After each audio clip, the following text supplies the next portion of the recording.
السلام علیکم ورحمۃ اللہ وبرکاتہ۔ ناظرین و سامعین، امید ہے کہ آپ حضرات خیریت سے ہوں گے۔ آج 2 جولائی بروز منگل 2024 بہار کے صوبہ جھارکھنڈ سے بہت ہی غمناک اور بہت ہی افسوسناک خبر آ رہی ہے کہ ایک عالم دین کو شرپسندوں نے شہید کر دیا ہے۔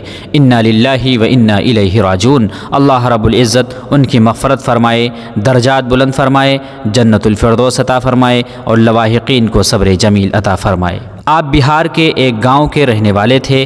اس گاؤں کا نام بسراواں ہے۔ آپ اسی گاؤں میں منصب امامت پر فائز تھے۔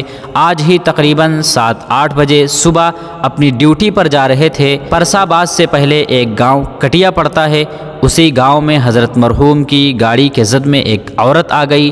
عورت کے جسم سے صرف گاڑی مس ہوئی تھی۔ حضرت نے مکمل طور پر عورت کے ساتھ ساتھ خود کو بھی بچا لیا۔ اس کے بعد کٹیا کے شرپسند لوگوں نے حضرت کو گھیر لیا۔ چونکہ کٹیا گاؤں غیر مسلم بجرنگ دل کی آبادی ہے، ایک عالم ہونے کی وجہ سے شرپسندوں نے حضرت پر اچانک حملہ کر دیا اور اتنی زور سے سر کے پیچھے سے حملہ کیا کہ حضرت رحمۃ اللہ علیہ شہید ہو گئے۔ آپ حضرات حضرت والا کے لیے دعائے مغفرت فرمائیں اور یہ دعا فرمائیں کہ اللہ رب العزت علماء کی حفاظت فرمائے، ہمارے ملک کی حفاظت فرمائے اور ایسے شرپسند عناصر سے ہم سب کی حفاظت فرمائے۔